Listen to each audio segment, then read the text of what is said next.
Echinodermata. আচ্ছা, Echinodermata হচ্ছে আমাদের ফাইলাম 8 নাম্বার। তো এই একাইনোডার্মাটার মধ্যে হচ্ছে এখন পর্যন্ত শনাক্তকারী প্রজাতির সংখ্যা ৭৫৫০। শনাক্তকারী প্রজাতির সংখ্যা, শনাক্তকারী। ভাইয়া, হ্যাঁ রাকিব ভাই, ওই হ্যাঁ পড়ানোর সময় ওদের বলে নিয়েন চ্যাপ্টার কোন জায়গায়, অধ্যায় কোনটা, এটা বলে নিয়েন। হ্যাঁ, আচ্ছা, এটা হচ্ছে তোমাদের ফার্স্ট চ্যাপ্টারের প্রথম চ্যাপ্টারের হচ্ছে যে একাইনোডার্মাটা অংশটা আছে।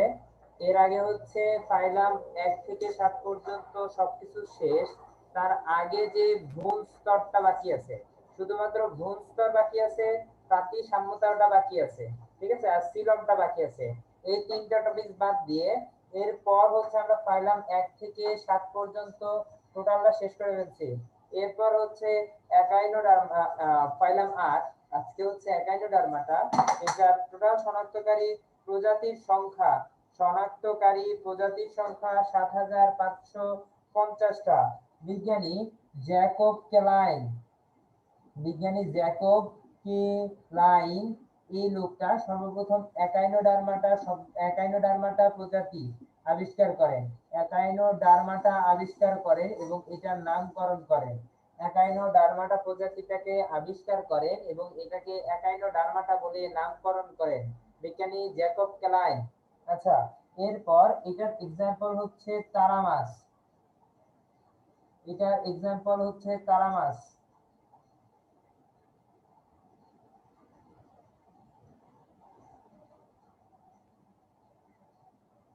আচ্ছা, এটার এক্সাম্পল হচ্ছে তারা মাছ। তো এরপরে একটু খেয়াল করো, তারা মাছের বৈজ্ঞানিক নামটা কি হবে? অ্যাস্টারিয়াস রুবেন্স। তারা মাছের বৈজ্ঞানিক নাম হবে অ্যাস্টারিয়াস, অ্যাস্টারিয়াস রুবেন্স, অ্যাস্টারিয়াস রুবেন্স। তারা মাছের বৈজ্ঞানিক নাম হবে অ্যাস্টারিয়াস রুবেন্স।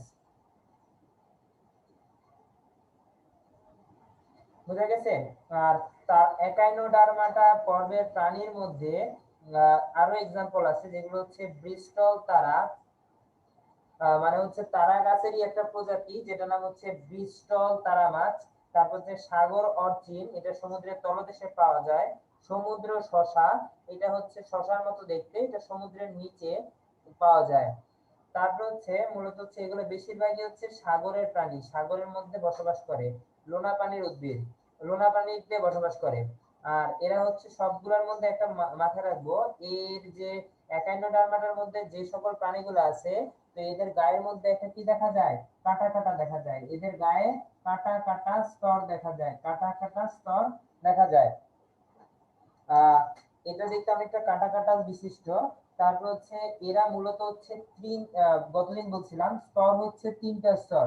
সব থেকে মাঝে যে স্তর যেটা, সেটার নাম হচ্ছে এন্ডোডার্ম।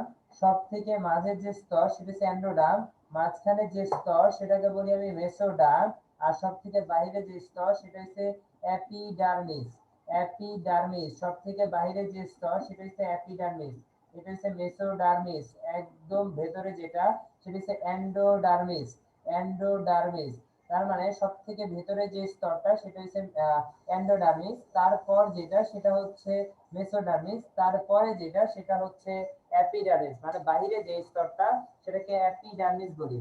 আর এটা হচ্ছে 3টা মাত্র স্তর, যেটা জন্য ব্যাখ্যাটা বলছিলাম। এটার মধ্যে 3টা মাত্র স্তর দেখা যায়, মানে হচ্ছে এরা ত্রিস্তরী প্রাণী এবং এদের গায়ে কাঁটা দেখা যায়। বৈশিষ্ট্যগুলো লিখে দিব, তার আগে একবার মুখে বলতেছি। এদের মধ্যে হচ্ছে কাঁটা দেখা যায়, এই সকল প্রাণীগুলোর গায়ের মধ্যে যদি আমি দেখি দেখবো কাঁটা আছে। এবং এদেরকে মাঝখান থেকে যদি কেটে ফেলি, এটা হচ্ছে মাঝখান থেকে কেটে ফেলে হচ্ছে 3টা মাত্র স্তর দেখা যায়, তার মানে হচ্ছে এরা ত্রিস্তরী প্রাণী। ঠিক আছে? এরা হচ্ছে সমুদ্রের ঠিক নিচে বেশিরভাগই অবস্থান করে। আর বিশেষ করে হচ্ছে এরা হচ্ছে মুক্তজীবী এবং মূলত হচ্ছে সহজীবী। মুক্তজীবী মানে হচ্ছে আলাদা আলাদা ভাবে বাস করে, সহজীবী মানে হচ্ছে দল বেঁধেও বাস করতে পারে। ঠিক আছে? তার মানে হচ্ছে এরা মুক্তজীবী এবং কি সহজীবী প্রাণী। এখন একটু খেয়াল করো, একাইনোডার্মাটার বৈশিষ্ট্যগুলোর মধ্যে এই একটা খণ্ড আমি ভাগ করতে পারলাম চাইলে। এটাকেও চাইলে আরেকটা খন্ডে ভাগ করতে পারলাম, এই একটা খন্ড, এই একটা খন্ড। তার মানে কাটলে 1 2 3 4 5টা অংশে ভাগ করতে পারলাম। দ্যাট মিন্স এটার প্রথম বৈশিষ্ট্য হবে এরা পঞ্চ অরীয় প্রতিসম। পঞ্চ অরীয় মানে হচ্ছে এদেরকে সমানভাবে কাটলে 5টা অংশে ভাগ করা যায়, 5টা সমান অংশে ভাগ করা যায়। এরা পঞ্চ অরীয় প্রতিসম, পঞ্চ অরীয় প্রতিসম। তারপর হচ্ছে পঞ্চ অরীয় প্রতিসম, দেখতে অনেকটা হচ্ছে স্টার শেপ বা তারা শেপের মতো হয়, অথবা এটা হচ্ছে চাকতির মতো হতে পারে, লম্বা আকৃতির হতে পারে। আর এদের যে লার্ভা দশায় একটা জিনিস লিখে রাখবো যে এদের যে লার্ভা দশা, লার্ভা দশাটা হচ্ছে জীবনের কোনো একটা দশা যেটা হচ্ছে একদম ছোট অবস্থায় ডিম ফুটে নতুন যে দশাটা হয় এটাকে বলা হয় লার্ভা দশা। এই লার্ভা দশাটা মূলত দ্বিপার্শ্বীয় প্রতিসম, কিন্তু এর পরবর্তীতে যতগুলা আস্তে আস্তে পরিণত হতে থাকে, মানে এই একাইনোডার্মাটা প্রাণীটা পরিণত হতে শুরু করলে এদেরকে আর মাঝখান থেকে দুইটা ভাগে ভাগ করা যায় না, মানে দ্বিপার্শ্বীয় প্রতিসম আর বলা যায় না। তখন এরা হয়ে যায় 5টা সমান ভাগে ভাগ করা যায়, তার মানে হচ্ছে পঞ্চ অরীয় প্রতিসম। আর এই সকল প্রাণীগুলো দেখতে অনেকটা তারকাকার, আকারগুলো কেমন তারকাকার, অথবা লম্বা আকৃতির, অথবা লম্বা, অথবা গোলাকার।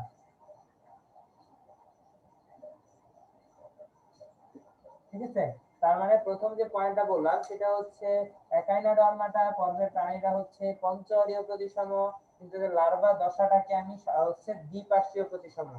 তারপর হচ্ছে এরা হচ্ছে শেপ কেমন তারকাকার, লম্বাকার, অথবা গোলাকার। তারপর হচ্ছে দেহের মধ্যে কাটা কাটা স্তর দেখা যায়, এই যে দেহের মধ্যে কাটা কাটা স্তর দেখা যায়, মানে দেহ কণ্টক যুক্ত, দেহ কণ্টক যুক্ত। এবং এদের যে কঙ্কাল থাকে, এদের কঙ্কালটাকে বলা হয় পেডিসিলারি বডি, পেডিসিলারি বডি। এদের কঙ্কালকে বলা হয় পেডিসিলারি বডি। ঠিক আছে, এদের যে কঙ্কাল যেটা থাকে এটা হচ্ছে পেডিসিলারি নামক কঙ্কাল থাকে, আর এদের বাহিরের দিকে কাটা দেখা যায়, এদের বাহিরের দিকে কাটা অংশ দেখা যায়। ঠিক একই রকম খেয়াল করো, আমাদের হাতের দুইটা অংশ, একটা হচ্ছে বাইরের অংশ আর একটা হচ্ছে ভেতরের অংশ। এটাকে ঠিক একই রকম ভাবে তারা মাছেরও একটা হচ্ছে বাহিরের যে অংশটা সেটাকে আমরা বলতেছি হচ্ছে মৌখিক তল, আর পেছনে যেটা আছে সেটাকে বলি বিমৌখিক তল। তার মানে তারা মাছের দেহকে দুইটা তল আমরা দেখতে পাই দেহের মধ্যে, একটা হচ্ছে বাইরে থেকে যেটা দেখা যায় সেটা হচ্ছে মানে হচ্ছে মৌখিক তল, ভেতরে যেটা থাকে সেটাকে বলি হচ্ছে বিমৌখিক তল, বিমৌখিক তল।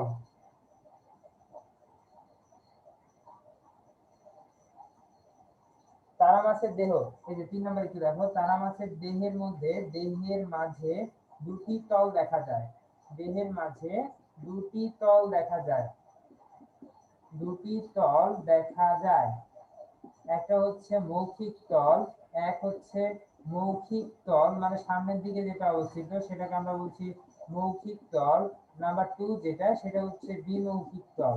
নাম্বার 2 যেটা সেটা হচ্ছে বিমৌখিক তল, বিমৌখিক তল। তার মানে দেহের মাঝে দুইটা তল দেখা যায়, সামনে যেটা সেটা মৌখিক, পেছনে যেটা সেটাকে বলি হচ্ছে বিমৌখিক তল।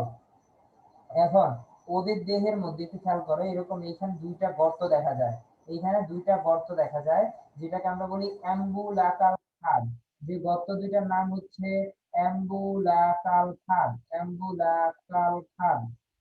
ঠিক আছে, তার মানে হচ্ছে এই একাইনোডার্মাটা পর্বের প্রাণীর দেহের ঠিক মধ্যাংশে দুটি গর্তের মতো অংশ পরিলক্ষিত হয়, একে অ্যাম্বুলাকাল খাদ বলে, একে অ্যাম্বুলাকাল খাদ বলে।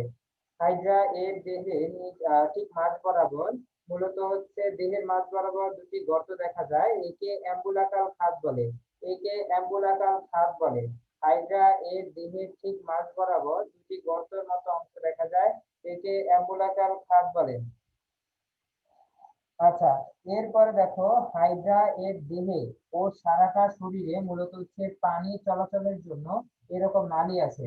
দেখো এইখান থেকে এই অংশ দিয়ে নালী, পানির একটা নালী আছে যেটা ভেতরে পানি ঢুকায়, আবার এইখান থেকে একটা পানি আছে যেটা পানি ভেতরে ঢুকায়, এখান থেকে পানি আছে ভেতরে নালী ঢুকায়। তার মানে হচ্ছে দেহের মধ্যে পানি চলাচলের জন্য একটা নালিকা রয়েছে, দেহের জন্য, দেহের মধ্যে পানি চলাচলের জন্য একটা নালী রয়েছে। হ্যাঁ, পানি চলাচলের জন্য একটা নালী রয়েছে। আচ্ছা, একটু খেয়াল করো, দেহের মধ্যে এদের যে রক্ত সংবহন, আগে 4 নম্বরে লিখে নিই। পানি সংবহনের জন্য নালিকা তন্ত্র রয়েছে। পানি সংবহনের জন্য নালিকা তন্ত্র আছে। পানি সংবহনের জন্য নালিকা পথ আছে। পানি সংবহনের জন্য নালিকা পথ আছে। নাম্বার 5, এদের দেহে রক্ত সংবহন তন্ত্র নাই বা অনুপস্থিত। রক্ত সংবহন তন্ত্র, এদের দেহে রক্ত সংবহন তন্ত্র অনুপস্থিত, নাই, জোড়া দিলাম, মানে হচ্ছে অনুপস্থিত। এদের দেহে রক্ত সংবহন তন্ত্র অনুপস্থিত, দেহের মধ্যে রক্ত সংবহন তন্ত্র অনুপস্থিত, ঠিক আছে। তবে এদের দেহে হিমাল আর পেরিহিমাল যেটা নয়, এই দুইটা তন্ত্র থাকে। হিমাল আর পেরিহিমাল, হিমাল আর পেরিহিমাল এই দুইটা জিনিস রক্ত সংবহনের মতো কাজ করে। হিমাল আর এটা হচ্ছে পেরিহিমাল, হিমাল আর একটা হচ্ছে পেরিহিমাল রক্ত সংবহনের মতো কাজ করে। হিমাল আর পেরিহিমাল রক্ত সংবহন তন্ত্রের মতো কাজ করে। তার মানে এদের দেহে রক্ত সংবহন তন্ত্রটা নেই, তবে হিমাল এবং পেরিহিমাল রক্ত সংবহন তন্ত্রের কাজ করে।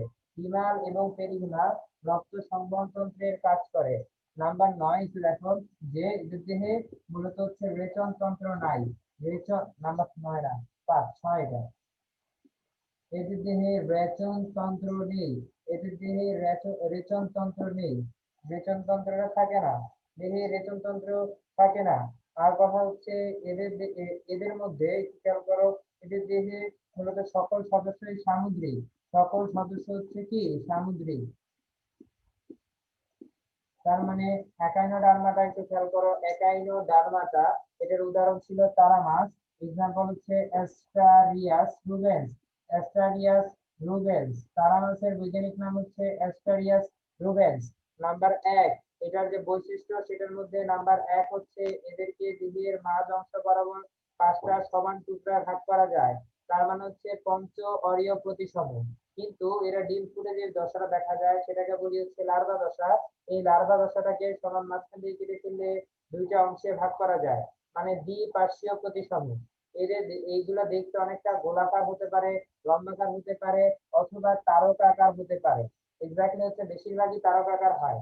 তারপরে এদের দেহে বাইরের দিক থেকে অনেকগুলা কাঁটা থাকে, এজন্য লিখলাম এদের মূলত বহিতক যেটা, এটা কণ্ঠকযুক্ত। আর এদের যে কঙ্কাল, এটা হচ্ছে পেডিসিলারি বডি দ্বারা নির্মিত। এদের কঙ্কাল হচ্ছে পেডিসিলারি বডি দ্বারা নির্মিত। নাম্বার 3 যেটা লিখলাম দেখো, দেহের মধ্যে 2টা তল দেখা যায়, একটা হচ্ছে মৌখিক তল আর একটা হচ্ছে বিমৌখিক তল। যেটা সামনে থেকে দেখা যায় সেটাকে বলি মৌখিক তল, আর যেটা পেছনে থাকে সেটাকে বললাম বিমৌখিক তল। নাম্বার 4, পানি সংবহনের জন্য, এই দেখো, পানি চলাচল করার জন্য বিভিন্ন নালিকা পথ আছে, যেটার মাধ্যমে দেহের বিভিন্ন জায়গা দিয়ে পানি ঢুকে পরে বাইরে বের হয়ে যায়। তারপরে দেখো, এদের দেহে রক্ত সংবহন তন্ত্র অনুপস্থিত, তবে এদের দেহে মূলত হিমাল এবং পেরিহিমাল তন্ত্রটা রক্ত সংবহন তন্ত্রের কাজ করে। হিমাল এবং পেরিহিমাল রক্ত সংবহন তন্ত্রের কাজ করে। নাম্বার 6, এদের দেহে মানে হচ্ছে দেখো, এদের দেহে যে খাবারগুলা গ্রহণ করতেছে, এই খাবারগুলা মূলত হচ্ছে বাইরে বের করে দেওয়ার জন্য যে নালিকা প্রয়োজন, ওই তন্ত্র যেটা, যেমন আমাদের কিডনি আছে, কিডনির সাথে জড়িত হচ্ছে ইউরেটর, তারপর হচ্ছে মূত্রথলি, মূত্রনালী, এই জিনিসটা মিলে আমাদের দেহে তৈরি হয়েছে রেচন তন্ত্র। কিন্তু ওদের দেহে এরকম কোনো রেচন তন্ত্র নাই। এই ছিদ্র দিয়ে পানি ঢুকে সামনের অংশ দিয়ে পানি বের হয়ে যায়, ঠিক আছে। তার মানে হচ্ছে ওদের দেহে আলাদাভাবে কোনো রেচন তন্ত্র নাই। তারপর হচ্ছে সামুদ্রিক, এই ছিদ্রপথে সবকিছু দেহের বাইরে চলে যায়। আর হচ্ছে এরা হচ্ছে বেশিরভাগ সদস্যই সামুদ্রিক প্রজাতি, এরা হচ্ছে বেশিরভাগ প্রজাতি সামুদ্রিক প্রজাতি। যদি কারো কোনো কোশ্চেন থাকে জিজ্ঞাসা করো।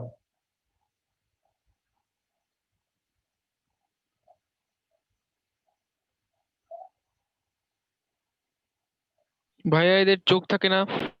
এদের দেহে চোখ থাকে না, চোখ থাকে না, বরং হচ্ছে এই যে একটু আগে ছিল অ্যাম্বুলাকার খাত ছিল, অ্যাম্বুলাকার যেটা খাত ছিল, এটার মধ্যে বিভিন্ন স্নায়ুতন্তু থাকে, স্নায়ুতন্তুর সাহায্যে সে চলাচল করতে পারে। এটার মধ্যে স্নায়ুতন্তু থাকে, আর এই স্নায়ুতন্তুর সাহায্যে সে চলাচল করতে পারে। তামিম, ক্লাস না বুঝলে বুঝে নিও, আচ্ছা, আর কারো না কোনো বুঝলে কোশ্চেন? প্রশ্ন করো। প্রশ্ন করো, যদি কোনো মনে থাকে প্রশ্ন হয় বলো। আকিব ভাই মাঝে মধ্যে ওদের একটু সময় দিয়েন, মানে প্রশ্ন করার বোঝার জন্য, বুঝছেন, একটু জিজ্ঞেস করেন। হ্যাঁ, হ্যাঁ হ্যাঁ হ্যাঁ, কারণ ওরা এখান থেকে শিখে একসময় ডাক্তার হবে, তো বুয়েট মেডিকেলে যাবে। আচ্ছা, কারো প্রশ্ন থাকলে জিজ্ঞাসা করো।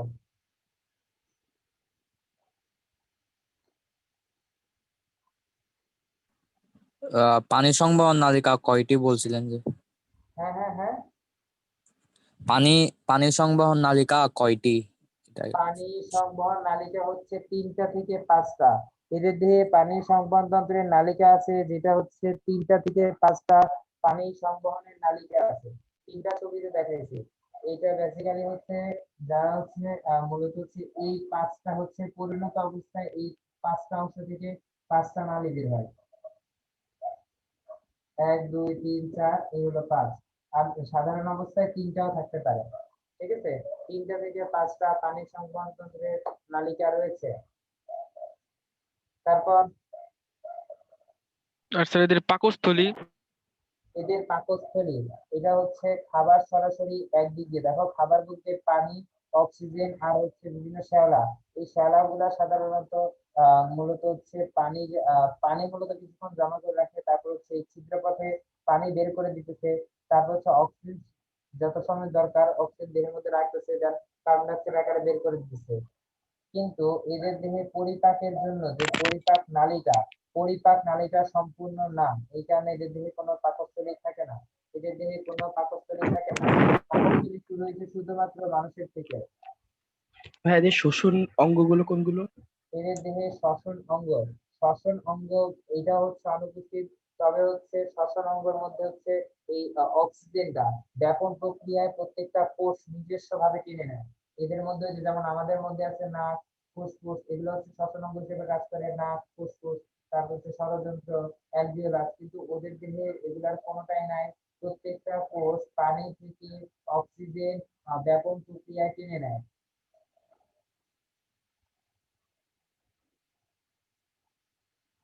তারপর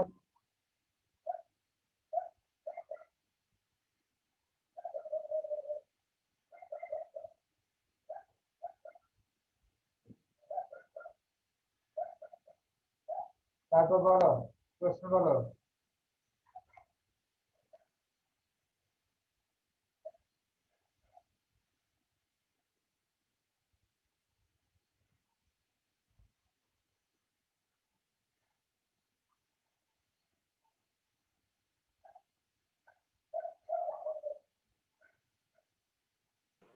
না ভাইয়া, আচ্ছা, এর পরে যে পর্ব, যদি প্রশ্ন না থাকে তাহলে এর পরের পর্বটাই যাই।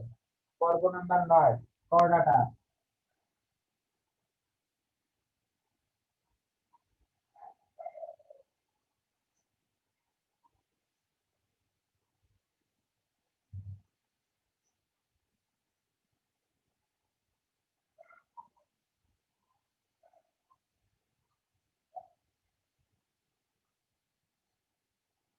আচ্ছা, ফাইলাম দেখো, ফাইলাম 9, লাস্ট যে পর্ব, লাস্ট ফাইলাম, সেটার নাম হচ্ছে করডাটা।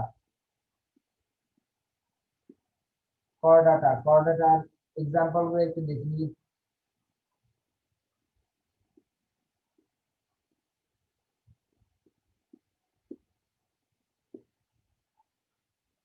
মানুষ,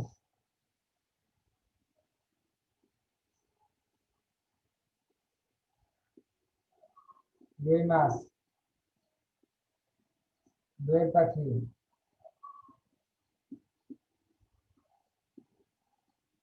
ইলিশ মাছ, মানুষ,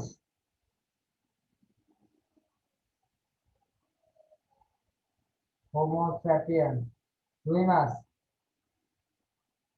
ল্যাভিও রোহিতা, দোয়েল, কপসাইকাস, সাউদারিস, ইলিশ, ক্যানোয়া, রোসা, ইলিশা। এটা হচ্ছে তাদের বৈজ্ঞানিক নামগুলা। দেখো ইন্ডিভিজুয়ালি বৈজ্ঞানিক নামগুলো লিখে দিছি, একটু লিখে নিবা, বৈজ্ঞানিক নামগুলো লিখে নাও।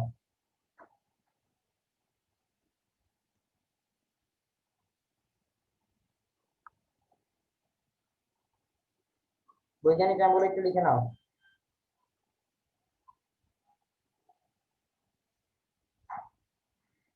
রুই মাছের বৈজ্ঞানিক নামটা বুঝছি না। রুই মাছের বৈজ্ঞানিক নাম,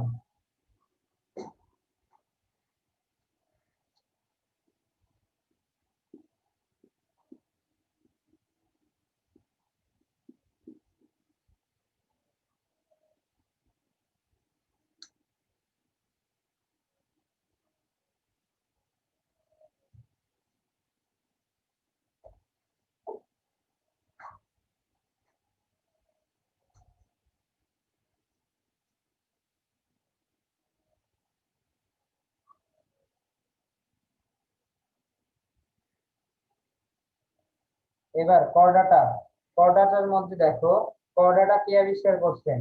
বিজ্ঞানী বেডসন, বিজ্ঞানী বেডসন 1885 সালে, বিজ্ঞানী বেডসন 1885 সালে সর্বপ্রথম এই করডাটা পর্বের প্রজাতির নামকরণ করেন। 1885 সালে বিজ্ঞানী বেডসন সর্বপ্রথম এই করডাটা প্রজাতিটার নামকরণ করেন। আচ্ছা, এই পর্বে শনাক্তকারী প্রজাতির সংখ্যা হচ্ছে 68,656,626টি। এই পর্বে শনাক্তকারী প্রজাতির সংখ্যা হচ্ছে 68,626টি, 626টি, 68,626টি হচ্ছে এদের শনাক্তকারী প্রজাতির সংখ্যা। তারপর এই জিনিসটার মধ্যে একটু খেয়াল করবা যে সকল বৈশিষ্ট্যগুলো আছে। করডাটা পর্বগুলা মূলত আমরা চিনি, যাদের মধ্যে হচ্ছে মেরুদণ্ড দেখতে পাই, মেরুদণ্ড অথবা নটকর। নটকর মানে হচ্ছে মেরুদণ্ডের পূর্বে, যেটা সাধারণত ভ্রূণীয় অবস্থায় নরম একটা মেরুদণ্ডের মতো অবস্থান গঠন করে। মেরুদণ্ডের পূর্বে নরম একটা অংশের মতো যেটা মেরুদণ্ড গঠন করে, সেটাকে বলা হয় নটকর, সেটাকে বলে নটকর। তো এখন কথা হচ্ছে যে করডাটার সাথে যেইটা মিল আছে, যেই পর্ব দুইটার মিল আছে, সেটার নাম হচ্ছে একাইনোডার্মাটা এবং হিমিকর্ডাটা। একটু আগে একাইনোডার্মাটা আমরা পড়লাম, কিন্তু হিমিকর্ডাটা আমাদের সিলেবাসের মধ্যে নাই। এই পর্বের সাথে সবথেকে বেশি কানেক্টেড আছে একাইনোডার্মাটা এবং হিমিকর্ডাটা। ঠিক আছে, এদের মধ্যে যে বৈশিষ্ট্যগুলো আছে, এই মূলত হচ্ছে এখন পর্যন্ত 33তম পর্ব বা আমাদের পড়ার মধ্যে হচ্ছে পাইলাম 9। এটাই হচ্ছে করডাটা, এটা হচ্ছে সর্ববৃহৎ এবং সর্ব উন্নত প্রজাতি, সর্ব উন্নত প্রজাতি হচ্ছে করডাটা। ঠিক আছে, এখন এটা একটু যদি লিখা হয় তাহলে মুছে দিব, কারণ বৈশিষ্ট্যগুলো লিখবো তো।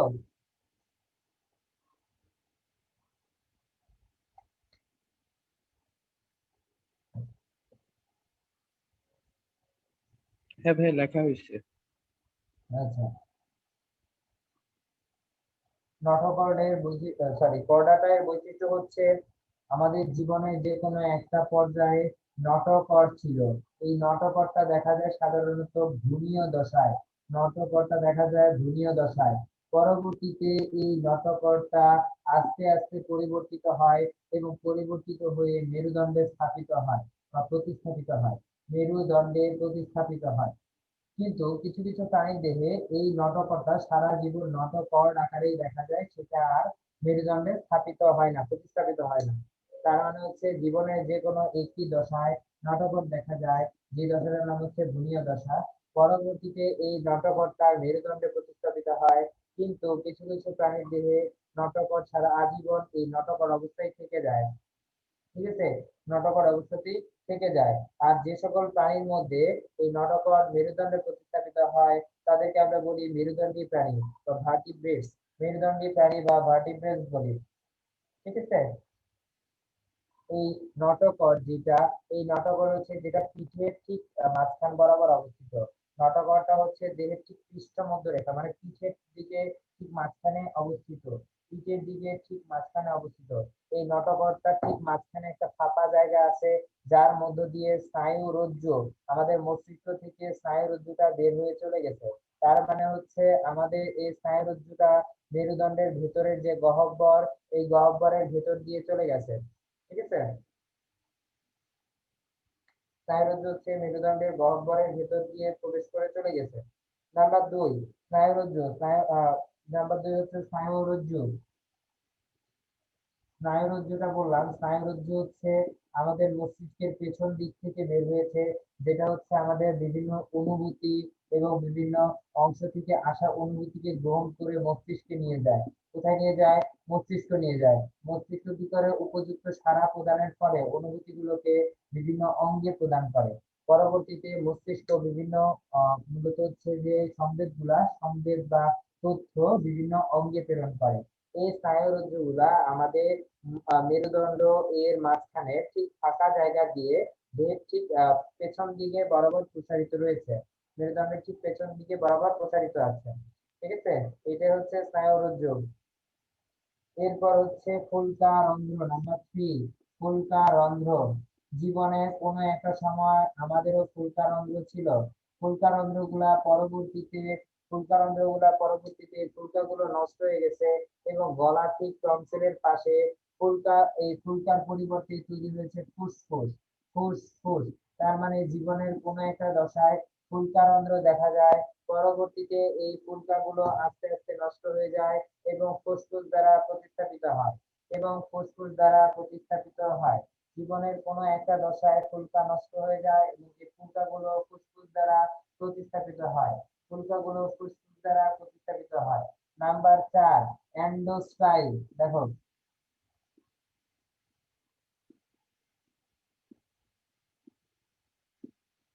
এন্ডোস্টাইল, হ্যাঁ, গলার ঠিক নিচের দিকে এন্ডোস্টাইল থাকে, যেটা আমাদের দেহে যখন আমরা প্রায় 16 থেকে 17 বছরের হয়ে যাই তখন এটা থাইরয়েড গ্রন্থিতে রূপান্তরিত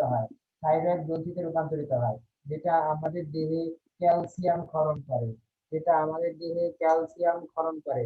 তার মানে হচ্ছে এটা আমাদের দেহের গলার ঠিক নিচে এন্ডোস্টাইল থাকে, যেটা হচ্ছে থাইরয়েড গ্রন্থিতে রূপান্তরিত হয় এবং এটা আমাদের শরীরের ক্যালসিয়ামের ঘাটতি মেটায়। ঠিক আছে, দেহের ঠিক গলার নিচের দিকে এই এন্ডোস্টাইলটা থাকে, যা পরবর্তীতে থাইরয়েডে রূপান্তরিত হয় এবং আমাদের দেহে ক্যালসিয়ামের ঘাটতি মেটায়। নাম্বার 5 দেখো, রক্ত সংবহন তন্ত্র।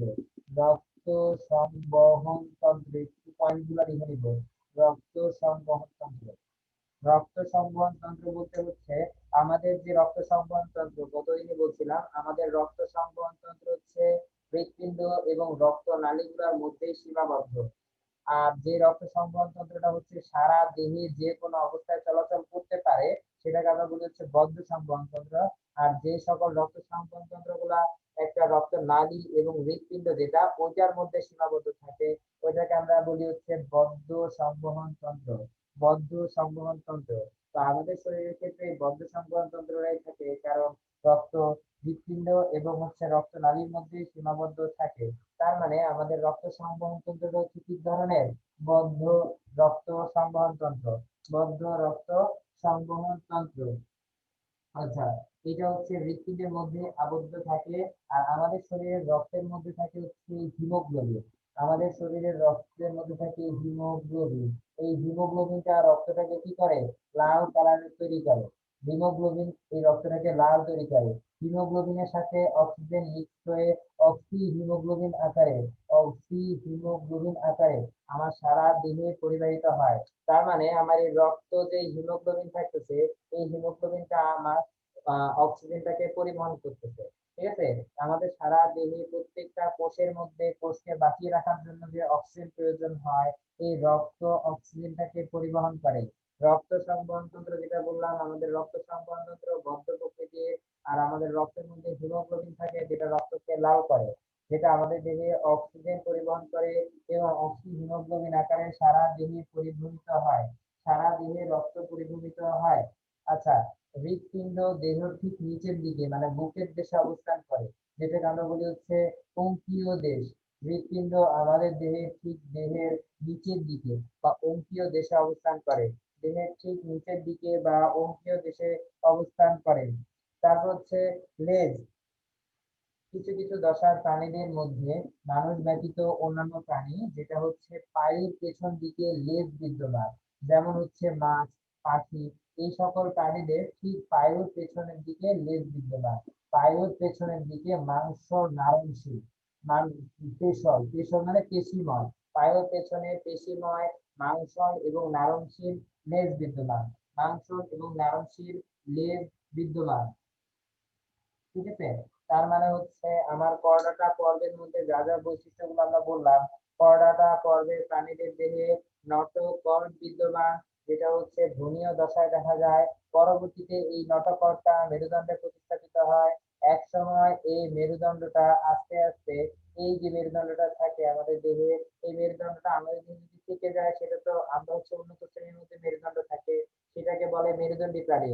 আর কিছু কিছু প্রাণীর দেহে মেরুদণ্ডে কখনোই প্রতিস্থাপিত হয় না, সেটা নটোকর্ড দ্বারাই মূলত সবসময় আজীবন স্থায়িত্বতা লাভ করে।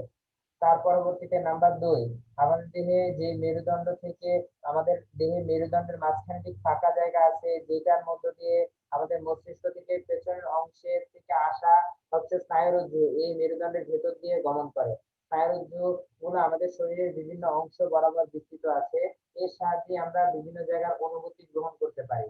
স্নায়ুরজ্জু থেকে আসা অনুভূতি গুলা মস্তিষ্কে প্রেরণ করে, এবং মস্তিষ্ক সেই সকল অনুভূতি গুলাকে সংগ্রহ করে, মস্তিষ্ক সেই সকল অনুভূতি গুলাকে সংগ্রহ করে হচ্ছে বিভিন্ন অঙ্গে প্রেরণ করে, বিভিন্ন অঙ্গে প্রেরণ করে। তারপর হচ্ছে ফুলকা রন্ধ্র, দেহে বিভিন্ন জায়গায় ফুলকা রন্ধ্র রয়েছে। আমাদের হচ্ছে দেহের ঠিক গলা ঠিক মাঝখানে ফুলকা রন্ধ্র আছে, যেটা পরবর্তীতে ফুসফুস দ্বারা প্রতিস্থাপিত হয়। তার মানে জীবনের কোনো একটা সময় ফুলকা ছিল, ওই ফুলকাটা নষ্ট হয়ে যায় এবং ওই জায়গায় দুটো ছিদ্রের সৃষ্টি হয়, গলার অঞ্চলে দুটো ছিদ্রের সৃষ্টি হয়, তো ফুলকা নষ্ট হয়ে যায় এবং ফুসফুস দ্বারা প্রতিস্থাপিত হয়। পরবর্তীতে অ্যান্ডোস্টাইল, গলার নিচের দিকে একটা গ্রন্থি থাকে, যে গ্রন্থিটার নাম হচ্ছে অ্যান্ডোস্টাইল। পরবর্তীতে অ্যান্ডোস্টাইলটা থাইরয়েড গ্রন্থিতে রূপান্তরিত হয় এবং আমাদের দেহে ক্যালসিয়ামের বিপাকীয় ঘাটতি পূরণ করে। তারপর হচ্ছে নাম্বার 5, রক্ত সংবহন তন্ত্র। আমাদের দেহে রক্ত সংবহন তন্ত্র বদ্ধ প্রকৃতির, আমাদের দেহে রক্ত সংবহন তন্ত্র বদ্ধ প্রকৃতির। অক্সিজেন রক্তের মধ্যে থাকা হিমোগ্লোবিনের সাথে বিক্রিয়া করে অক্সি হিমোগ্লোবিন তৈরি করে, অক্সিজেন রক্তের হিমোগ্লোবিনের সাথে বিক্রিয়া করে অক্সি হিমোগ্লোবিন তৈরি করে। আচ্ছা, আমাদের দেহের হৃৎপিণ্ড যেটা, আমাদের দেহের হৃৎপিণ্ড হচ্ছে সাধারণত দেহের অঙ্কীয় দেহ বা বুকের দিকে অবস্থান করে। আমাদের দেহের হৃৎপিণ্ড যেটা সাধারণত অঙ্কীয় দেহ বা বুকের দিকে অবস্থান করে।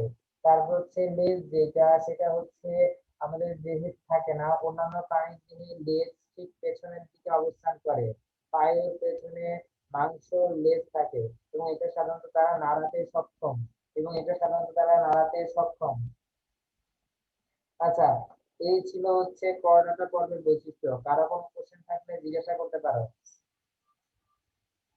আর এদের মধ্যে আরো কিছু বৈশিষ্ট্য আছে, যেটা একটু বলে নেই। এদের রক্ত সংবহন তন্ত্র সম্পূর্ণ, শ্বসন তন্ত্র সম্পূর্ণ এবং পুষ্টিতন্ত্র সম্পূর্ণ। রক্ত সংবহন তন্ত্র যেগুলো হচ্ছে আমরা এর আগের প্রজাতিগুলোর মধ্যে রক্ত সংবহন তন্ত্র, তারপর হচ্ছে শ্বসন তন্ত্র, তারপর হচ্ছে কি রক্ত সম্বন্ধ শ্বসন তন্ত্র আর রেচন তন্ত্র, পুষ্টিতন্ত্র, এগুলো অনুপস্থিত পাচ্ছিলাম। সেই জায়গায় এই করোনাটা পর্বের প্রাণীর মধ্যে সবগুলোই মূলত সম্পূর্ণ এবং উন্নত প্রকৃতি। তাই করোনাটা পর্বের প্রাণীদের রেচনতন্ত্র থাকে, রেচনতন্ত্রের একক হচ্ছে কিডনি, আর কিডনির ক্ষুদ্রতম এককের নাম হচ্ছে নেফ্রন। তারপর হচ্ছে মানে হচ্ছে শ্বসনতন্ত্রের এককের নাম হচ্ছে অ্যালভিওলাস, শ্বসনতন্ত্রের এককের নাম হচ্ছে অ্যালভিওলাস। রক্ত সংবহন তন্ত্রের ক্ষুদ্রতম একক হচ্ছে লোহিত রক্তকণিকা, অনুচক্রিকা, শ্বেত রক্তকণিকা। এই হচ্ছে আমাদের রক্ত সংবহন তন্ত্র, পুষ্টিতন্ত্র এবং রক্ত সংবহন তন্ত্র, পুষ্টিতন্ত্র, শ্বসন তন্ত্র আর হচ্ছে রেচন তন্ত্র। এই চারটা জিনিসই করোনাটা পর্বের প্রাণীদের মধ্যে সম্পূর্ণভাবে পাওয়া যায়। কারো কোনো প্রশ্ন থাকলে জিজ্ঞাসা করতে পারো।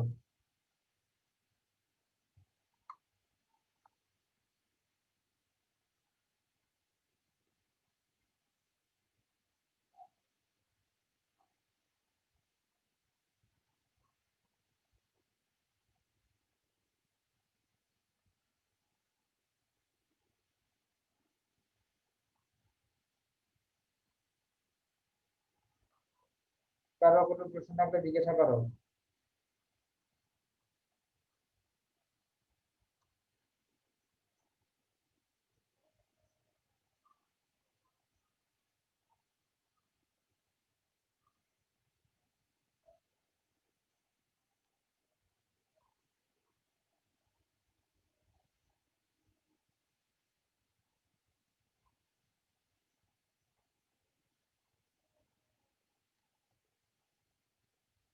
কারো কোনো প্রশ্ন নাই?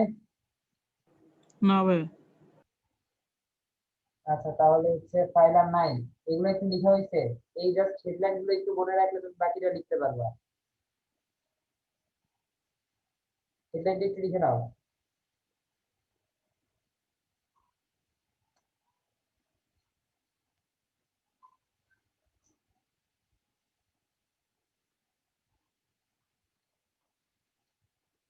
আচ্ছা, এরপর দেখো দ্বিস্তরী প্রাণী আর ত্রিস্তরী প্রাণীর মধ্যে পার্থক্যটা কোথায়?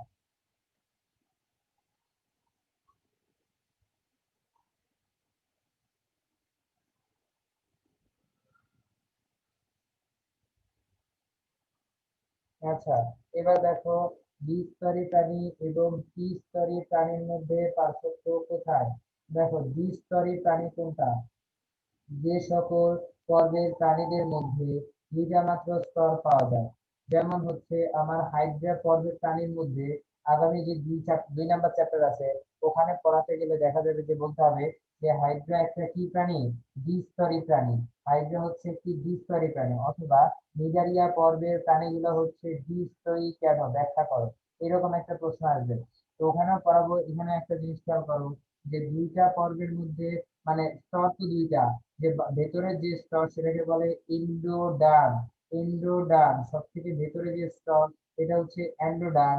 আর সব থেকে বাইরের যে স্তর সেটাকে বলা হয় এপিডার্মিস। এপিডার্মিস, এপিডার্মিস বা এক্টোডার্ম বলি। আমি এপিডার্মিস না লিখে এক্টোডার্ম লিখতে পারবো। এক্টোডার্ম। তার মানে হাইড্রা এর পানিগুলাকে যে মাঝখান থেকে যদি কেটে ফেলি, সেকশন করি, ঠিক এর বাইরের দিকে যে স্তর সেটাকে বলবো হচ্ছে এক্টোডার্ম। আর ভেতরের দিকে যে স্তর সেটাকে বলবো মেসোডার্ম। এই দুইটাই মূলত হচ্ছে কোষীয় স্তর। এই দুইটার মধ্যেই কোষ দ্বারা পরিপূর্ণ থাকে। কিন্তু এর মাঝখানে যে স্তরটা থাকে এটা হচ্ছে জেলি দ্বারা পরিপূর্ণ। কি দ্বারা পূর্ণ? জেলি দ্বারা পূর্ণ। এটার মধ্যে কোনো কোষ থাকে না। এর মধ্যে কোনো কোষ থাকে না। এইটা হচ্ছে যে জেলি দ্বারা পূর্ণ, সেটার নাম হচ্ছে মেসোগ্লিয়া। এটার নাম হচ্ছে মেসোগ্লিয়া। তার মানে হচ্ছে নিডারিয়া পর্বের প্রাণীদের মধ্যে বা হাইড্রার মধ্যে দুইটা মাত্র স্তর দেখা যায়। বাইরের যে স্তর সেটাকে বলে এক্টোডার্ম এবং ভেতরের যে স্তর সেটাকে বলে এন্ডোডার্ম। এক্টোডার্ম এবং এন্ডোডার্মের মধ্যে কোষ থাকে, কিন্তু এই দুইটা স্তরের মাঝখানে দুইটা স্তরকে জয়েন করার জন্য একটা স্তর তৈরি হয়েছে, যেটা দেখতে অনেকটা জেলির মতো। এই জেলিটাই মূলত বাইরের স্তর এবং ভেতরের স্তরটাকে আটকে ফেলে। এটার নামে হচ্ছে মেসোগ্লিয়া। এর মধ্যে কোনো মূলত কোষ থাকে না। মেসোগ্লিয়ার মধ্যে কোনো কোষ থাকে না। আচ্ছা, এরপর দেখো প্রশ্ন হচ্ছে যে ত্রিস্তরী কোনটা? ত্রিস্তরী প্রাণী বলতে আমরা কি বুঝি? ত্রিস্তরী মানে হচ্ছে স্তর তিনটাই। এবার এর মধ্যে কোনো জেলি থাকবে না, স্তর তিনটাই। সব থেকে ভেতরের স্তরটাকে বলা হয় এন্ডোডার্ম। এন্ডোডার্ম। আর সব থেকে বাইরের যে স্তর সেটাকে বলা হয় এপিডার্মিস। এপিডার্মিস। সব থেকে ভেতরের স্তর এন্ডোডার্ম না লিখে আমরা লিখতে পারি এক্টোডার্ম। আচ্ছা, এন্ডোডার্মে লিখলাম। দেখো সব থেকে ভেতরের যে স্তর সেই ভেতরের স্তরটার নাম দিলাম এন্ডোডার্ম এবং বাইরে যে স্তর সেটার নাম দিলাম এক্টোডার্ম। এটাও মূলত কোষীয়, এটাও কোষীয় এবং মাঝখানে যে স্তর থাকে সেটাও মূলত কোষীয়। তার মানে হচ্ছে যে মূলত ত্রিস্তরী প্রাণী বলতে কাকে বোঝায়? যে সকল প্রাণীর দেহে তিনটি মাত্র স্তর থাকে এবং যা কোষ দ্বারা পরিপূর্ণ তাকে বলবো হচ্ছে ত্রিস্তরী প্রাণী। যে সকল পর্বে প্রাণীদের দেহে তিনটি মাত্র স্তর থাকে এবং যা কোষ দ্বারা পরিপূর্ণ তাদেরকে বলবো ত্রিস্তরী প্রাণী। সব থেকে বাইরের স্তরের প্রাণী কোষটার নাম হচ্ছে এপিডার্মিস, যেটা কোষ দ্বারা পরিপূর্ণ। বা সব থেকে ভেতরের যে স্তর সেটাকে বলবো এন্ডোডার্মিস, এটাও কোষ দ্বারা পরিপূর্ণ। দুইটা স্তরের মাঝে যে স্তর এটার নাম হচ্ছে মেসোডার্মিস। মেসোডার্মিস। এটা মূলত হচ্ছে কি দ্বারা পরিপূর্ণ? মাংস দ্বারা পরিপূর্ণ। এখন এপিডার্মিস থেকে আমরা যেমন করডাটা পর্বের প্রাণী যারা আমরা, এই করডাটা পর্বের প্রাণীরা হচ্ছে ত্রিস্তরী প্রাণীর মধ্যে পড়ে।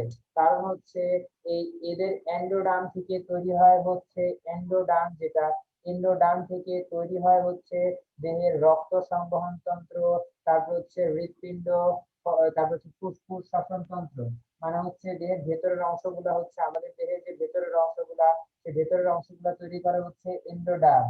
তারপর হচ্ছে মেসো ডার্মিস, যেটা এই মেসোডার্মিস আমাদের দেহের সুষুমা স্নায়ুগুলা, মানে মস্তিষ্ক, সুষুমা স্নায়ু, এই অংশগুলাকে গঠন করে হচ্ছে মেসোডার্মিস। আর এপিডার্মিস তৈরি করে হচ্ছে আমাদের ত্বক। তার মানে এন্ডোডার্মিস তৈরি করে হচ্ছে আমাদের হৃৎপিণ্ড, রক্ত সংবহন তন্ত্র, তারপর হচ্ছে বৃক্ক, যকৃৎ ইত্যাদি। মেসোডার্মিস আমাদের দেহে তৈরি করে হচ্ছে মাংসের প্রথম স্তর, মাংসের লেয়ারের প্রথম স্তর, এবং আমাদের নিউরন এবং হচ্ছে স্নায়ু সমূহ, নিউরন এবং স্নায়ু তৈরি করে হচ্ছে মেসোডার্মিস। সব থেকে বাইরের স্তরের নাম হচ্ছে এপিডার্মিস। এপিডার্মিস, এই এপিডার্মিস আমাদের দেহের ত্বক, ত্বক তৈরি করে, ত্বকের অঞ্চলগুলো তৈরি করে হচ্ছে এপিডার্মিস। এটুকু কোনো কোশ্চেন আছে? জিজ্ঞাসা করুন। আরেকবার একটু বলুন। আচ্ছা, প্রথম থেকে দেখো, প্রথমে যেটা বলছিলাম, প্রথমে হচ্ছে দুইটা স্তর ছিল। যে স্তরটার মাঝখানের স্তরটা মূলত জেলি দ্বারা পরিপূর্ণ, সেটাকে আমরা বলছিলাম মেসোগ্লিয়া। মেসোগ্লিয়া হচ্ছে জেলি দ্বারা পরিপূর্ণ, এটার মধ্যে কোনো কোষ থাকে না। সব থেকে বাইরের যে স্তর, সেটার নাম ছিল সব থেকে ভেতরে যেটা, সেটা হচ্ছে এন্ডোডার্মিস। এবং সব থেকে বাইরে যে কোষটা থাকে সেটাকে বলে এক্টোডার্মিস। সব থেকে বাইরে যে কোষ সেটাকে বলে এক্টোডার্মিস, আর ভেতরে যে স্তর সেটাকে বলি আমরা এন্ডোডার্মিস। এইটাও কোষীয়, ভেতরের স্তরটাও কোষীয়, একদম বাইরের স্তরটাও কোষীয়।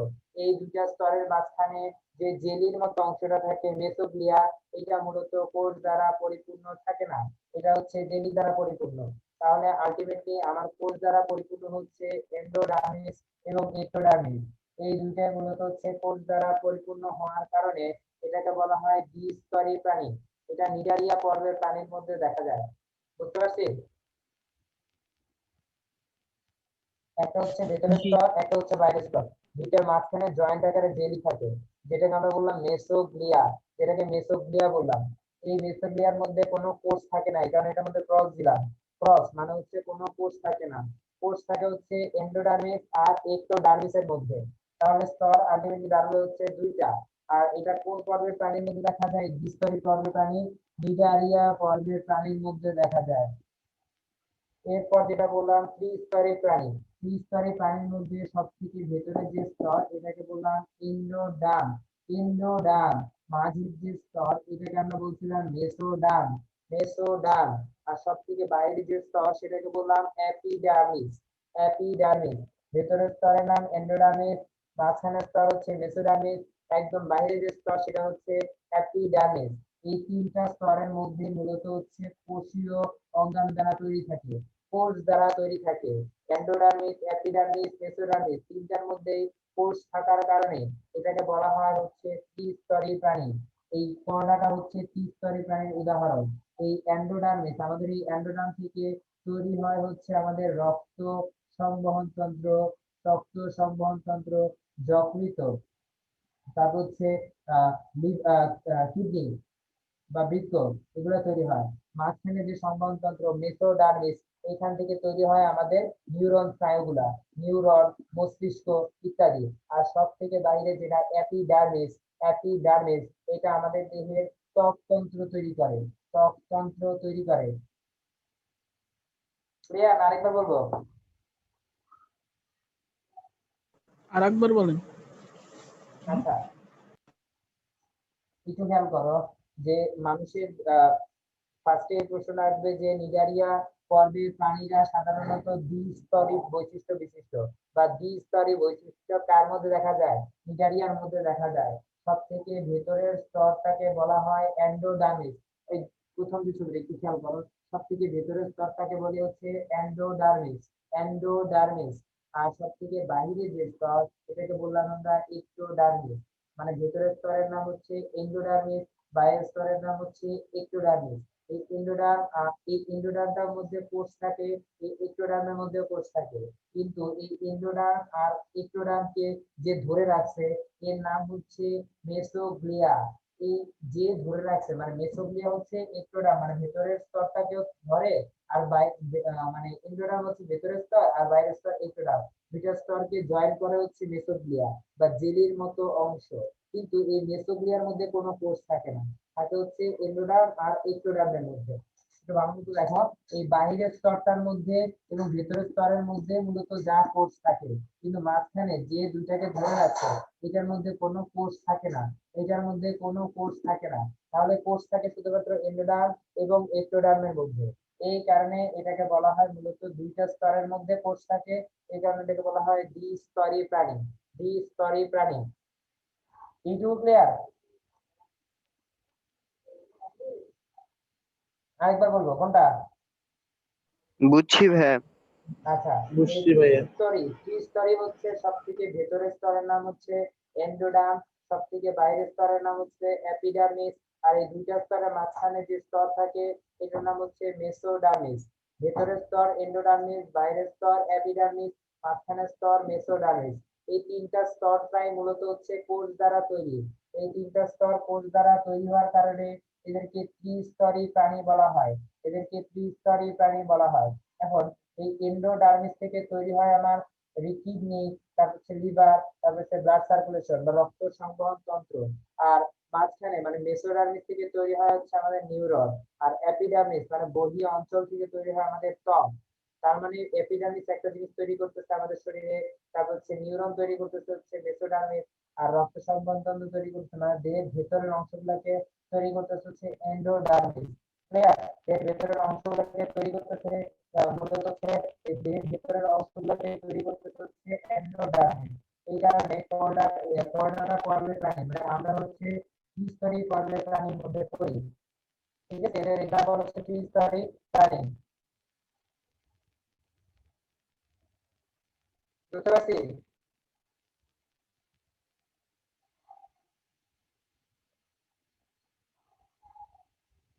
জি ভাইয়া। কোনো প্রশ্ন থাকলে জিজ্ঞাসা করো, প্রশ্ন থাকলে জিজ্ঞাসা করো।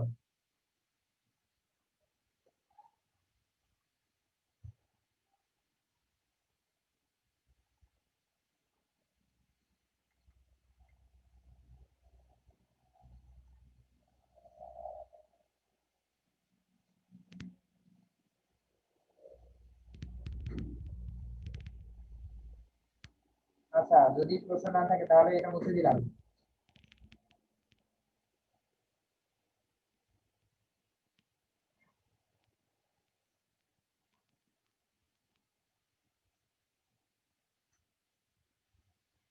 এরপর দেখো সিলম।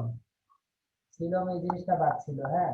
সিলম হচ্ছে দেহের ফাঁকা জায়গাটাকে সিলম বলে। দেহের ফাঁকা জায়গাটাকে সিলম বলে। ফাঁকা জায়গাটাকে সিলম বলে। এখন এই ফাঁকা জায়গাটা যেইটা দ্বারা আবৃত থাকে এটার নাম হচ্ছে পেটের পর্দা। পেটের পর্দাটার নাম হচ্ছে পেরিটোনিয়াম।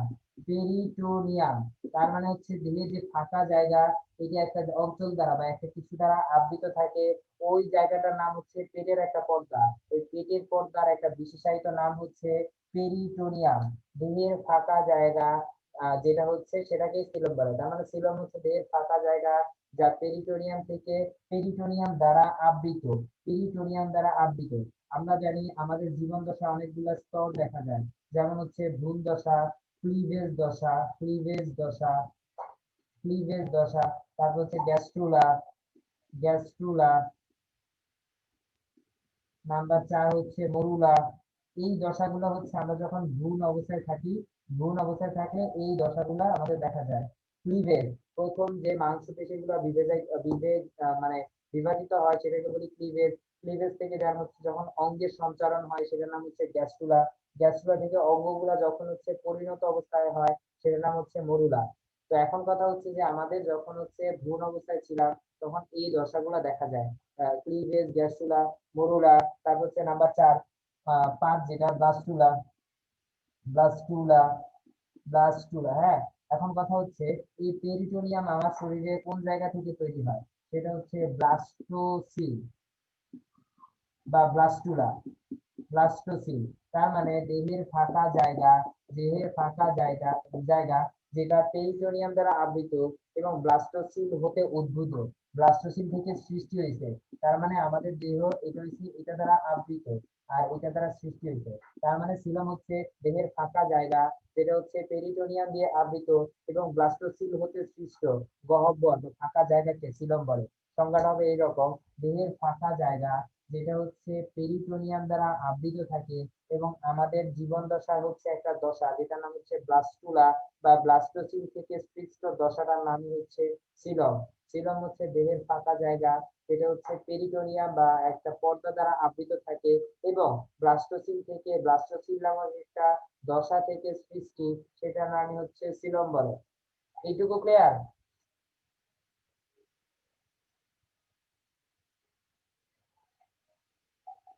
জি ভাইয়া।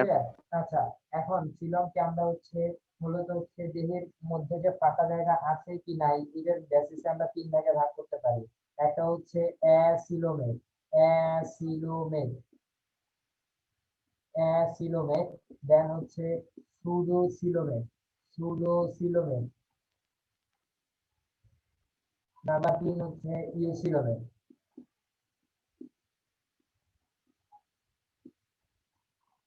অ্যাসিলোমেট, সুডোসিলোমেট, ইউসিলোমেট। তার মানে সিলমকে আমরা তিন ভাগে ভাগ করতে পারি: অ্যাসিলোমেট, সুডোসিলোমেট, ইউসিলোমেট। অ্যাসিলোমেট মানে দেহের মধ্যে এই যে ফাঁকা জায়গা, এইটা ফাঁকা জায়গাটা মূলত থাকবে না। এদের দেহে ফাঁকা জায়গা মূলত হচ্ছে অন্তঃস্থ যে জায়গাটা, এটা মূলত হচ্ছে স্পঞ্জি প্যারেনকাইমা টিস্যু দ্বারা পূর্ণ থাকে। এই জায়গাটা বরং ফাঁকা থাকে না, ফাঁকা না থেকে স্পঞ্জি প্যারেনকাইমা টিস্যু দ্বারা পূর্ণ থাকে। তার মানে সংখ্যাটা হবে এইরকম: দেহের যে ফাঁকা জায়গা, এই ফাঁকা জায়গা যদি বলে যে অ্যাসিলোমেটের সংজ্ঞা, তখন বলবো হচ্ছে দেহের যে ফাঁকা জায়গা, এটা ফাঁকা থাকার পরিবর্তে মূলত স্পঞ্জি টিস্যু দ্বারা পূর্ণ থাকে এবং পেরিটোনিয়াম দ্বারা আবৃত থাকে এবং ব্লাস্টোসিল থেকে সৃষ্ট যে সিলম দেখা যায় তাকে অ্যাসিলোমেট বলে। দেহের ফাঁকা জায়গা স্পঞ্জি টিস্যু দ্বারা আবৃত, স্পঞ্জি টিস্যু দ্বারা মূলত হচ্ছে কি থাকে, পূর্ণ থাকে, পেরিটোনিয়ামে আবৃত এবং ব্লাস্টোসিল হতে সৃষ্ট ফাঁকা জায়গাকে ফাঁকা জায়গাটা না হচ্ছে ব্লাস্টোসিল হতে সৃষ্ট সিলমকে অ্যাসিলোমেট বলে, অ্যাসিলোমেট বলে। তার মানে হচ্ছে দেহের যে ফাঁকা জায়গা এটা হচ্ছে স্পঞ্জশীল টিস্যু দ্বারা পূর্ণ, পেরিটোনিয়ামে আবৃত, ব্লাস্টোসিল হতে সৃষ্ট সিলমকে অ্যাসিলোমেট বলে। এই অ্যাসিলোমেটের উদাহরণ হচ্ছে পিসি, সহজে মনে রাখতে পারবো পি দিয়ে। দেখো পিসি, পিসি তে বসে বসে হজ দেখে, হজ দেখে, পিসিতে বসে হজ দেখে। এখন কথা হচ্ছে পি দিয়ে হচ্ছে পরিফেরা, পরিফেরা, পি দিয়ে হচ্ছে প্লাটিহেলমিনথিস, হেলমিনথিস, প্লাটিহেলমিনথিস। সি দিয়ে হচ্ছে নিডারিয়া, নিডারিয়া, হজ, হ দিয়ে হচ্ছে উদাহরণ হচ্ছে হাইড্রা, হাইড্রা। জ দিয়ে হচ্ছে যকৃত কৃমি, জ দিয়ে হচ্ছে যকৃত কৃমি। তার মানে হচ্ছে প্রথম যে সংজ্ঞা যেটা, এটার নাম ছিল অ্যাসিলোমেট। অ্যাসিলোমেট হচ্ছে দেহের ফাঁকা জায়গা স্পঞ্জি টিস্যু দ্বারা পূর্ণ থাকে এবং পেরিটোনিয়ামে আবৃত, পেরিটোনিয়ামে আবৃত এবং ব্লাস্টোসিল হতে সৃষ্ট সিলমকে অ্যাসিলোমেট বলে, সৃষ্ট সিলমকে অ্যাসিলোমেট বলে। এক্সাম্পল গুলা কার কার মধ্যে এই মূলত অ্যাসিলোমেটটা দেখা যায়? পিসি তে বসে হজ দেখে, পি দিয়ে হচ্ছে পরিফেরা, পি দিয়ে হচ্ছে প্লাটিহেলমিনথিস, সি দিয়ে হচ্ছে নিডারিয়া, হ দিয়ে হচ্ছে হাইড্রা, জ দিয়ে হচ্ছে যকৃত কৃমি, জ দিয়ে হচ্ছে যকৃত কৃমি। অ্যাসিলোমেটটা ক্লিয়ার? জি ভাই ক্লিয়ার। কারণ অ্যাসিলোমেটের প্রশ্ন থাকলে জিজ্ঞাসা করো অ্যাসিলোমেটে। রাকিব ভাই, হ্যাঁ ভাই আমি একটা নোটিশ দিয়ে দেই ওদের, হ্যাঁ? আচ্ছা আচ্ছা, সমস্যা নাই। আচ্ছা, তোমাদের কালকে তো কোনো ক্লাস নাই, কালকে এক্সট্রা একটা ক্লাস দিলাম হচ্ছিল তোমার ফিজিক্স, রাত 8টায় হবে ক্লাসটা, হ্যাঁ? ফিজিক্স রাত 8টায়, সবাই শুনতে পাইছো? কোন ভাই নিবে এই ক্লাসটা? কোন ভাই নিবে? টিটু ভাই নিবে, পাইছো? অভিষেক, হ্যাঁ ভাই কাল রাত পাইছি। 8টায়, 8টায়, হ্যাঁ? আচ্ছা ওকে, রাত আইছো? ওকে। রাকিব ভাই শুরু করেন। আচ্ছা, তার মানে অ্যাসিলোমেট যেটা ছিল এটার মধ্যে কোনো সিলোম থাকে না, সিলোম বলতে ফাঁকা জায়গাটা থাকে না। তার মানে হচ্ছে অ্যাসিলোমেটের মধ্যে কোনো ফাঁকা জায়গা থাকে না, বরং ওই ফাঁকা জায়গাটা স্পঞ্জি টিস্যু দ্বারা পূর্ণ থাকে এবং পেরিটোনিয়াম দ্বারা আবৃত থাকে এবং ব্লাস্টোসিল থেকে সৃষ্ট এই সিলোমকে বলা হয় হচ্ছে অ্যাসিলোমেট। এক্সাম্পল হচ্ছে পিসিতে বসে হজ দেখে, পি দিয়ে পলিফেরা, পি দিয়ে পার্নিয়েন্টিস, সি দিয়ে নিডারিয়া, হ দিয়ে হাইড্রা, জ দিয়ে যকৃত কৃমি, নাম্বার 2 সুডোসিলোমেট। নাম্বার 2 হচ্ছে সুডোসিলোমেট। এই প্রাণীগুলোর মধ্যে ফাঁকা জায়গাটা মেসোডার্মাল কোষস্তর, এটা দেখো স্পঞ্জিস অবস্থান করছিল, তার মানে হচ্ছে মেসোডার্মাল কোষস্তর, দেখো মেসোডার্ম, তার মানে দেহের ফাঁকা জায়গা মেসোডার্মাল টিস্যু দ্বারা পূর্ণ, তার মানে দেহের ফাঁকা জায়গা মেসোডার্মাল টিস্যু দ্বারা পূর্ণ, পেরিটোনিয়াম টিস্যু দ্বারা আবৃত এবং ব্লাস্টোসিল হতে সৃষ্ট সিলমকে বলা হয় হচ্ছে সুডোসিলোমেট। মেসোডার্মাল টিস্যু দ্বারা পূর্ণ, পেরিটোনিয়ামে আবৃত, ব্লাস্টোসিল হতে সৃষ্ট সিলমকে বলা হয় সুডোসিলোমেট। মেসোডার্মাল টিস্যু দ্বারা পূর্ণ, পেরিটোনিয়াম দ্বারা আবৃত, ব্লাস্টোসিল হতে সৃষ্ট সিলমকে বলে সুডোসিলোমেট। এটার উদাহরণ হচ্ছে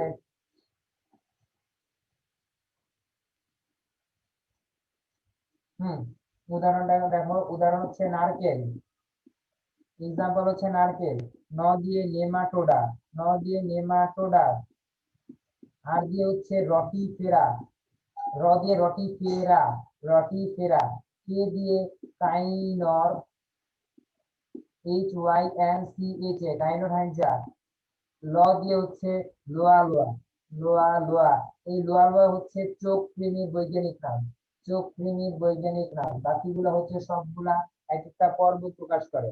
তার মানে হচ্ছে সিলম হচ্ছে নাম্বার 2 যেটা সুডোসিলোমেট মেসোডার্মাল টিস্যু দ্বারা আবৃত, মেসোডার্মাল টিস্যু দ্বারা পূর্ণ, পেরিটোনিয়ামে আবৃত, ব্লাস্টোসিল হতে সৃষ্ট সিলমকে সুডোসিলোমেট বলে। উদাহরণ হচ্ছে নারিকেল, ন দিয়ে নেমাটোডা, র দিয়ে রটিফেরা, ক দিয়ে কাইনোরহাইনজা, ল দিয়ে লোয়া। এটা হচ্ছে আমাদের নাম্বার 2 সুডোসিলোমেট। ভাই কে দিয়ে কি বললেন? কাইনোরহাইনজা, আচ্ছা লিখে দিচ্ছি, KINOR, কাইনোর HYNCHA, কাইনোরহাইনজা, এটা একটা পর্ব, ঠিক আছে। ভাই এটা একটা কি বললেন? এটা একটা পর্ব। আমরা যেমন হচ্ছে পর্ব করছি না, প্লাটিহেলমিনথেস, নেমাটোডা, তারপর হচ্ছে অ্যানিলিডা, আর্থ্রোপোডা, এইটার মধ্যে একটা পর্ব ছিল কাইনোরহাইনজা, যেটা আমাদের সিলেবাসের মধ্যে না, আমরা যেগুলো পড়ছিলাম হচ্ছে প্রধান পর্ব, আর এগুলো হচ্ছে উপপর্বের মধ্যে পড়ে। এই কাইনোরহাইনজা, হেমিকর্ডাটা, তারপর হচ্ছে টেনোফরা, এগুলো হচ্ছে উপপর্বের মধ্যে পড়ে, এই কারণে এই নামগুলো আমরা কখনো দেখি নাই। এটা ক্লিয়ার? নাম্বার জি 2। ভাই বুঝছি। আচ্ছা, নাম্বার 3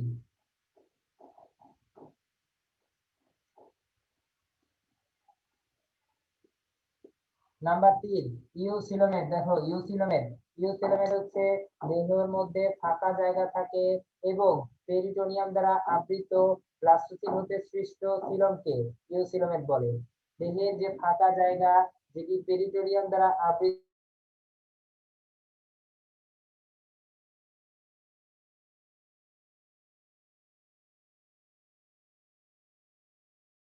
জায়গা, পেরিটোনিয়ামে আবৃত, ব্লাস্টোসিল হতে সৃষ্ট সিলমকে কি বলে? ইউসিলোমেট বলে। এক্সাম্পল দেখো কি কি আছে। এক্সাম্পল হচ্ছে এই ইউসিলোমেট কার কার মধ্যে দেখা যায়? অ্যানিলিডা, আর্থ্রোপোডা, কর্ডাটা, একাইনোডার্মাটা,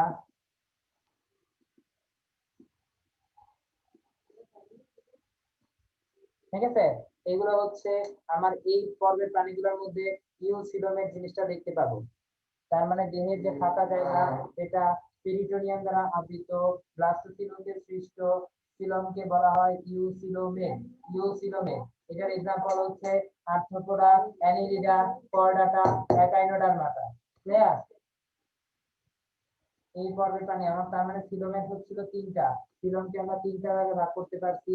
একটা হচ্ছে ইউসিলোমেট, তারপর হচ্ছে সুডোসিলোমেট, তারপর হচ্ছে অ্যাসিলোমেট। অ্যাসিলোমেটের মধ্যে কোনো সিলোম থাকবে না। সুডোসিলোমেটের মধ্যে হচ্ছে এই মেসোডার্ম থাকবে, আর ইউসিলোমেটের মধ্যে শুধুমাত্র সিলোমটা দেখা যাবে। এই তিনটা পয়েন্ট ক্লিয়ার? ভাইয়া আরেকবার বলো।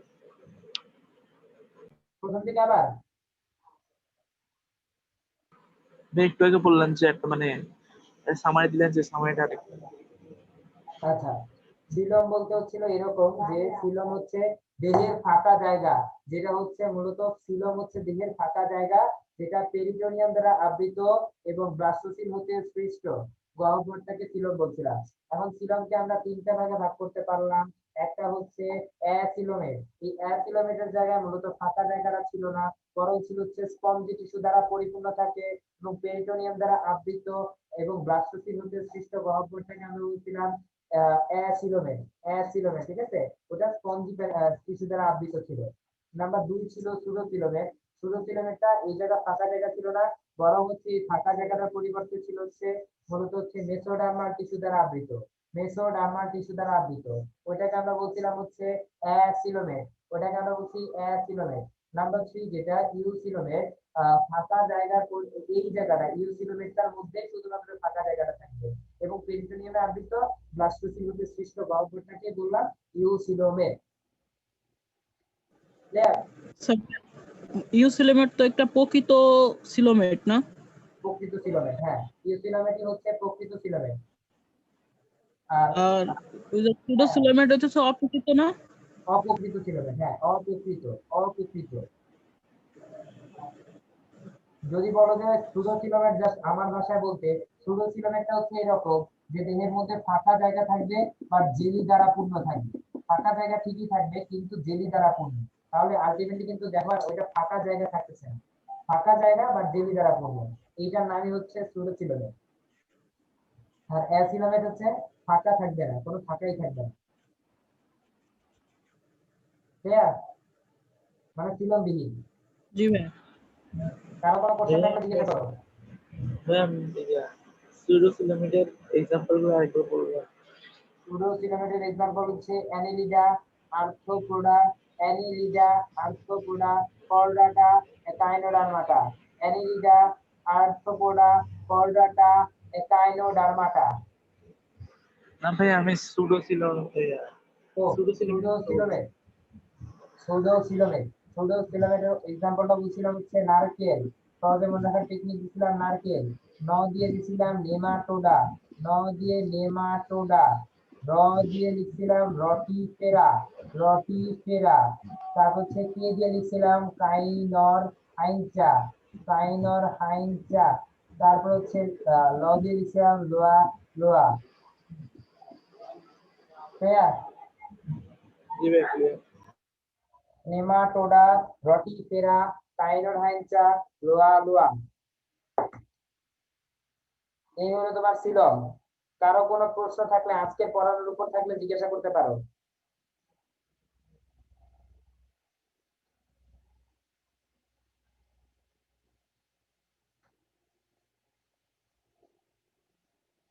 আজকের পড়ানোর উপর যদি কোনো প্রশ্ন থাকে তাহলে জিজ্ঞাসা করতে পারো। না ভাইয়া নাই। তাহলে হচ্ছে আর বাকি কারো?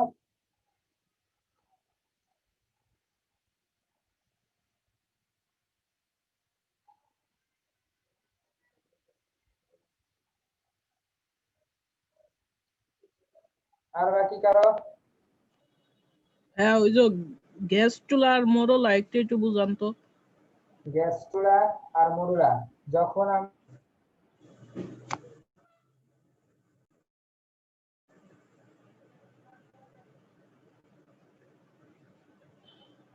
কোষ বিভাজিত হইলো, প্রথম একটা কোষ বিভাজিত হলো 8টা টুকরায়, এইটার নাম ছিল ক্লিভেজ। এই ক্লিভেজ থেকে যখন ছোট ছোট অঙ্গের সৃষ্টি, অঙ্গ মানে হাত এবং পায়ের সৃষ্টি হলো, ওই দশাটার নাম ছিল গ্যাস্ট্রুলা। এই হাত এবং পা একটা পরিণত পর্যায়ে যে আসলো সেটার নাম হচ্ছে মরুলা। হাত এবং পা যে একটা পরিণত স্টেজে আসলো সেটার নাম হচ্ছে মরুলা। পরবর্তীতে এই মূলত হচ্ছে মরুলা বলতে প্রত্যেকটা হচ্ছে আমাদের এই ব্রেইনটা তৈরি হলো, তারপর হচ্ছে শরীরের ভেতরে লিভার কিডনি এই অংশগুলা গঠিত হইলো, ওই দশাটার নাম ছিল ব্লাস্টুলা। তার মানে একটা কোষ বিভাজিত হইলো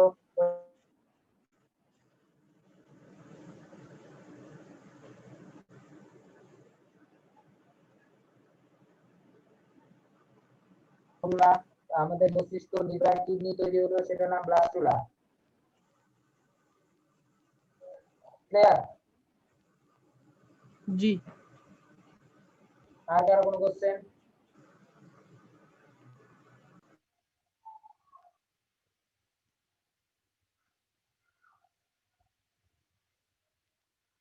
আর কারো কোনো কোশ্চেন?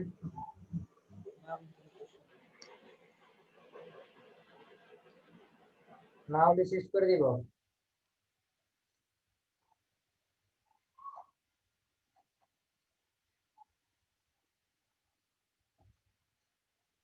যদি প্রশ্ন না থাকে তাহলে শেষ করে দিলাম।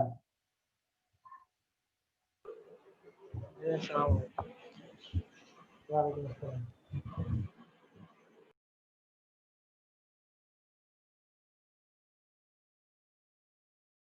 রাকিব ভাই শেষ করছেন? রাকিব ভাই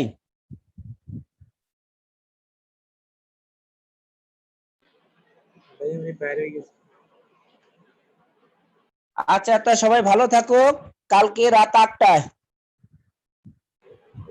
আসসালামু আলাইকুম।